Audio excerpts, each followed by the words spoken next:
Step into value zone hyper mart Patancheru. Tirumala దేవస్థాన ప్రధాన అర్చకులు మనందరికీ సుపరిచితులు రమణ దీక్షితులు గారు ప్రస్తుతం మనతో ఉన్నారు. మాట్లాడేద్దాం. నమస్కారం గురుగారు. నమస్కారం. గురుగారు, నిత్య కళ్యాణం పచ్చతోరణం అంటారు. స్వామివారికి ప్రతి నిత్యము కూడా నగలని అలంకరిస్తూ ఉంటారు. అయితే నిజంగా ప్రతి నిత్యము ఆ నగలను అలంకరిస్తున్నారా? స్వామివారికి నిత్య కట్ల అనేది విశేష కట్ల అని 2 రకాల ఆభరణాలు ఉంటాయన్నమాట. నిత్య కట్ల ఆభరణాలు స్వామివారికి మొత్తం బంగారుతో చేసినవి. కిరీటము, కర్ణపత్రాలు, శంఖచక్రాలు, కటిహస్తం, వైకుంఠహస్తం, తర్వాత హారాలు,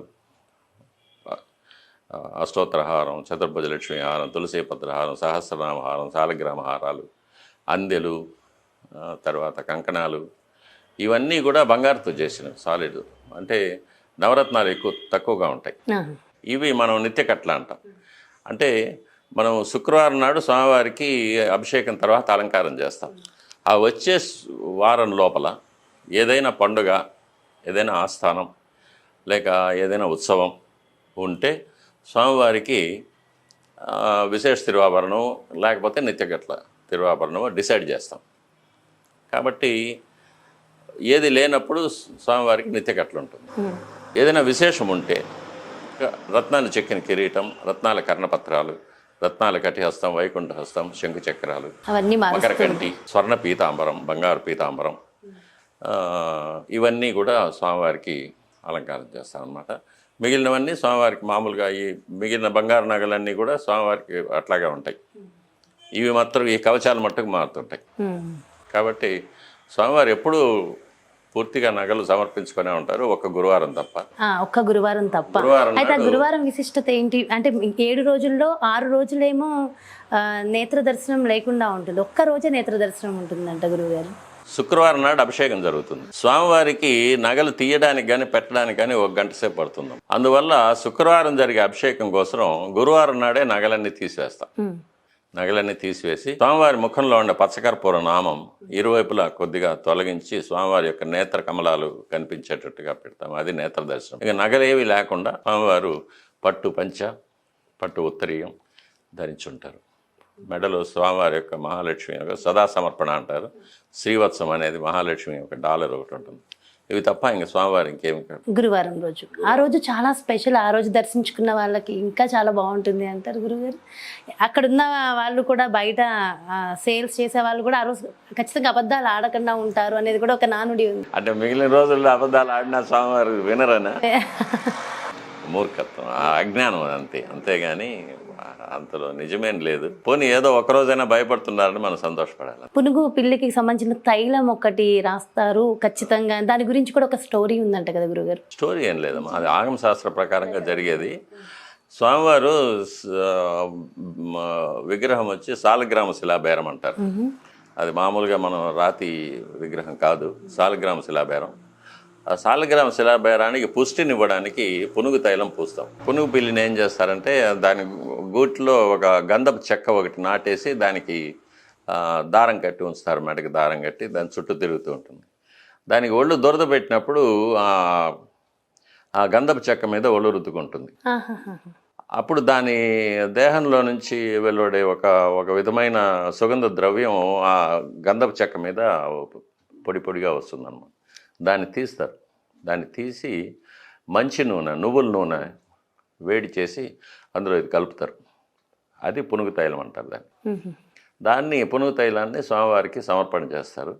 ఆ పునుగు తైలం వల్ల ఏమవుతుందంటే స్వామివారి ముఖబింబానికి సమర్పణ చేసినప్పుడు ఆ నేతి దీపాల వెలుగులో స్వామివారు మెరుస్తూ కనిపిస్తారు. బుగ్గలు అవి మెరుస్తూ ఉంటుంది.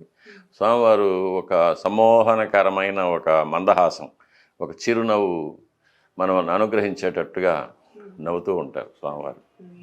అది ఒక అలౌకికమైన ఒక స్వామివారిలో లీనమైన వాళ్ళకి మనం చూసే వాళ్ళకి మనకు రకరకాలుగా స్ఫురిస్తుంది. అది ఒకటి, నువ్వు చేసే తప్పులనే నాకు తెలుసు, నేను చూస్తూ ఉన్నాను అనేలాగా ఒక నవ్వు ఉంటుంది. నువ్వు ఇంత కష్టపడుతూ ఉన్నావు, నిన్ను అనుగ్రహిస్తాను, బాధపడకు అని లాగుంటుంది. అది ఆయా భక్తుడికి ఆయా మెసేజ్ వెళ్ళిపోతుంది. వాళ్ళు ఏంటనేది అయితే వాళ్ళకి తెలుసు కదా. అయితే స్వామివారికి ఇక్కడ గడ్డం దగ్గర ఇప్పటికీ కూడా వెన్న రాస్తూ ఉంటారు. వెన్న కాదు, అది పచ్చకర్పూరం. పచ్చకర్పూరం, గడ్డం బొట్టు అంటారు. గడ్డం అది బొట్టు. ప్రతిరోజు దేనికోసం గురుగారు? దేనికోసం రాస్తూ అలంకారం ఉంటారు? అది. అలంకారం కోసమేనా? అదే స్వామివారికి అప్పట్లేదు దెబ్బ తగిలిందని. ఆయనకు దెబ్బ తగిలేదేముంది, ఆయన కొట్టేవారు. వాళ్ళు వచ్చినది వాళ్ళు ఏర్పరచుకున్న కథనాలు అవన్నీ. గురువుగారు ఇక్కడ అన్నిటికన్నా ఒక ముఖ్యమైన విషయం ఏంటంటే ఏదైనా మనం ఒక దేవాలయానికి వెళ్ళినప్పుడు చక్కగా స్నానం చేసుకుని శుభ్రంగా ఆలయానికి వెళ్తాం. మన ఇంట్లో కూడా దీపారాధన చేయాలన్నా అలానే దీపం పెడతాం. అంత శుభ్రం మనం పాటించి వెళ్తాం. అలాంటిది ఇప్పుడు తిరుమల దేవస్థానానికి రావాలన్నప్పుడు 24 గంటల దర్శనం, 48 గంటల దర్శనం. సో అదే దారిలో అక్కడే వాళ్ళు అన్ని రకాల కార్యక్రమాలు నడిపించుకుంటూ మరి వెళ్ళి స్వామివారిని దర్శించుకున్నప్పుడు మరి అంటూ ముట్టు ఉండవంటారా? అది మనమే చేసుకున్న తప్పమ్మా. అది ఏదో సంవత్సరంలో ఒకసారి వచ్చి స్వామివారిని దర్శించుకొని ఆయన అనుగ్రహం తీసుకొని పోవచ్చు అనుకుంటే బాగానే ఉండేది. కానీ ప్రతిసారి ఇప్పుడు ఎట్లా అయిపోయిందంటే తిరుమలలో దర్శనం అనేది ఒక స్టేటస్ సింబల్ లాగా అయిపోయింది.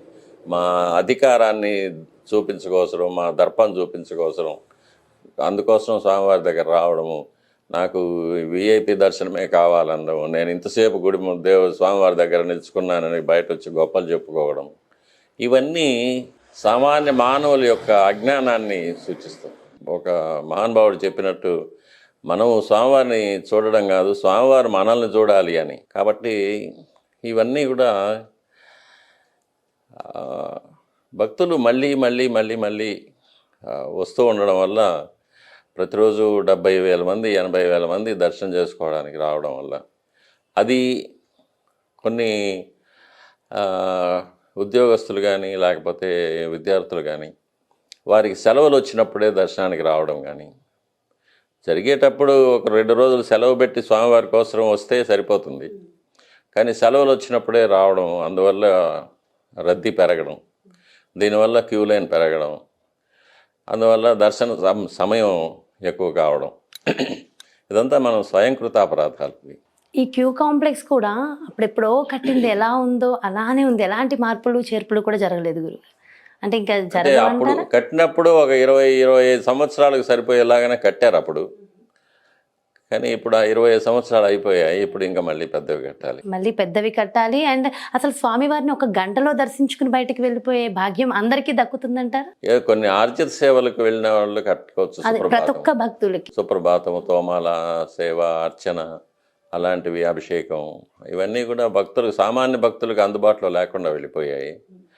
దీనికి ధనవంతులు లేక అధికారం ఉన్నవాళ్ళు, ప్రాపకం ఉన్నవాళ్ళు, వాళ్ళకి మాత్రమే దొరికే ఒక దురదృష్టకరమైన పరిస్థితి ఏర్పడింది.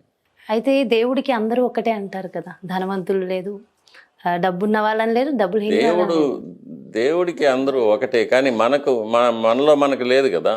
నా దగ్గర డబ్బులు ఉన్నాయి, నేను పెద్ద టికెట్ కొనుక్కొని వెళ్తాను అనేవాళ్ళు ఉంటారు. నా దగ్గర డబ్బులు లేకపోతే నేను క్యూలోనే వెళ్తాను. అయితే భక్తులు కూడా ఎంత ఇబ్బందులు పడుతూ కూడా అంత క్యూ లైన్లలో అన్నన్ని గంటల నుంచి కూడా స్వామిని చూసేసరికి ఒక్క నిమిషం మళ్ళీ వచ్చేస్తూనే ఉంటారు. దానికి కారణం ఏమై ఉంటుందంటారు గురుగారు? అది స్వామివారి గర్భాలయంలో ఉన్న ఒక విశేషం. అది అక్కడ కొన్ని వేల సంవత్సరాల ముందు ప్రతిష్ఠించబడిన నేను చెప్పినట్టు ఆవరణ దేవతలు, ద్వారపాలకులు, వీళ్ళందరి యొక్క దివ్యమైన శక్తి వలయాలు ఏర్పడి ఉంటాయి. ఆ శక్తి వలయాల్లో వెళ్ళినప్పుడు భక్తులకి ఒక విధమైన సమ్మోహనం కలుగుతుంది. స్వామివారిని చూడగానే అసలు వీరు అడగాలనుకొని వచ్చిన కోరికలన్నింటినీ కూడా మర్చిపోతూ ఉంటారు. అలా చూస్తూ ఉండిపోతారు. వాళ్ళని తోసినా లాగినా అవన్నీ కూడా అసలు వాళ్ళకి శరీరం పైన స్పృహే ఉండదు. బయట వచ్చే వరకు కూడా ఆ ట్రాన్స్లోనే ఉంటారు వాళ్ళు. అది స్వామివారి యొక్క మహత్యం. అయితే ఈ తోయడం, లాగడం, చేయడం అదంతా కాస్త ఇబ్బందికర వాతావరణమే. ఆడవాళ్ళని దోసినప్పటికీ, మగవాళ్ళని దోసినప్పటికీ చాలా ఇబ్బందికర వాతావరణం. ఇలాంటివన్నీ మారవంటారా? అది పరిస్థితుల్లో దాని గురించి నేనేం చెప్పలేను. అది అధికారులకు సంబంధపడిన విషయము. అయితే స్త్రీలు గురువుగారు ముఖ్యంగా 24 గంటల ఈ దర్శనంలో ఉన్నప్పుడు స్త్రీలకు అనేక రకాల ఇబ్బందులు వచ్చే అవకాశం ఉంటుంది. తెలియదు కూడా ఎప్పుడు వస్తుందో. మరి అలాంటప్పుడు అటు ముందుకు వెళ్ళలేరు, ఇటు వెనక్కి రాలేరు. అలాంటప్పుడు ఏం చేయాలంటారు? ఏదైనా ఇబ్బందికర వాతావరణం ఏర్పడినట్టు బయటకు వెళ్ళిపోవాలి. దానికి సంబంధించి ఆలయంలో శుద్ధి లాంటివి ఏమైనా ఉంటాయి? ఏం లేదు, బయటకు వెళ్ళిపోవడమే. ఆగమశాస్త్రం ఒప్పుకోదు వాళ్ళలో ఆలయ ప్రవేశం వాళ్ళకి. అంటే అక్కడ చెప్తే పర్మిషన్ ఇచ్చి బయటకు పంపించేస్తూ ఉంటారు. సో చాలా చాలా సంతోషంగా ఉంది గురుగారు, మీతో ఇన్ని విషయాలు ఎంత చక్కగా మాట్లాడడం చాలా చాలా ఆనందంగా ఉంది. Thank you so much. మీ విలువైన సమయాన్ని మా కోసం వెచ్చించి చక్కగా మా వ్యూవర్స్ కోసం, మన ప్రేక్షకులందరి కోసం ప్రతి ప్రశ్నకి ఎంతో చక్కగా సమాధానం చెప్పారు. ఎన్నెన్నో రెమెడీస్ కూడా అందించారు. స్వామివారి మహత్యాన్ని తెలియజేశారు. Thank you so much. కోటి కోటి ధన్యవాదాలు గురుగారు. నమస్కారం. నమస్కారం. చూసారు కదండి, నిజంగా చాలా చాలా సంతోషంగా ఉంది. ఈరోజు మన రమణ్ దీక్షితులు గురువు గారితో చక్కగా స్వామివారికి సంబంధించిన ఎన్నో విషయ పరిజ్ఞానాన్ని తెలుసుకున్నాము. చక్కటి రెమెడీలను కూడా మరి గురువుగారు మనందరి కోసం అందించారు కదా. ఖచ్చితంగా స్వామివారి విషయాలను తెలుసుకున్న మనందరం కూడా ధన్యులం. మరో చక్కటి ప్రత్యేకమైన కార్యక్రమంతో మళ్ళీ మీ ముందుకు వచ్చేస్తాను. నమస్కారం.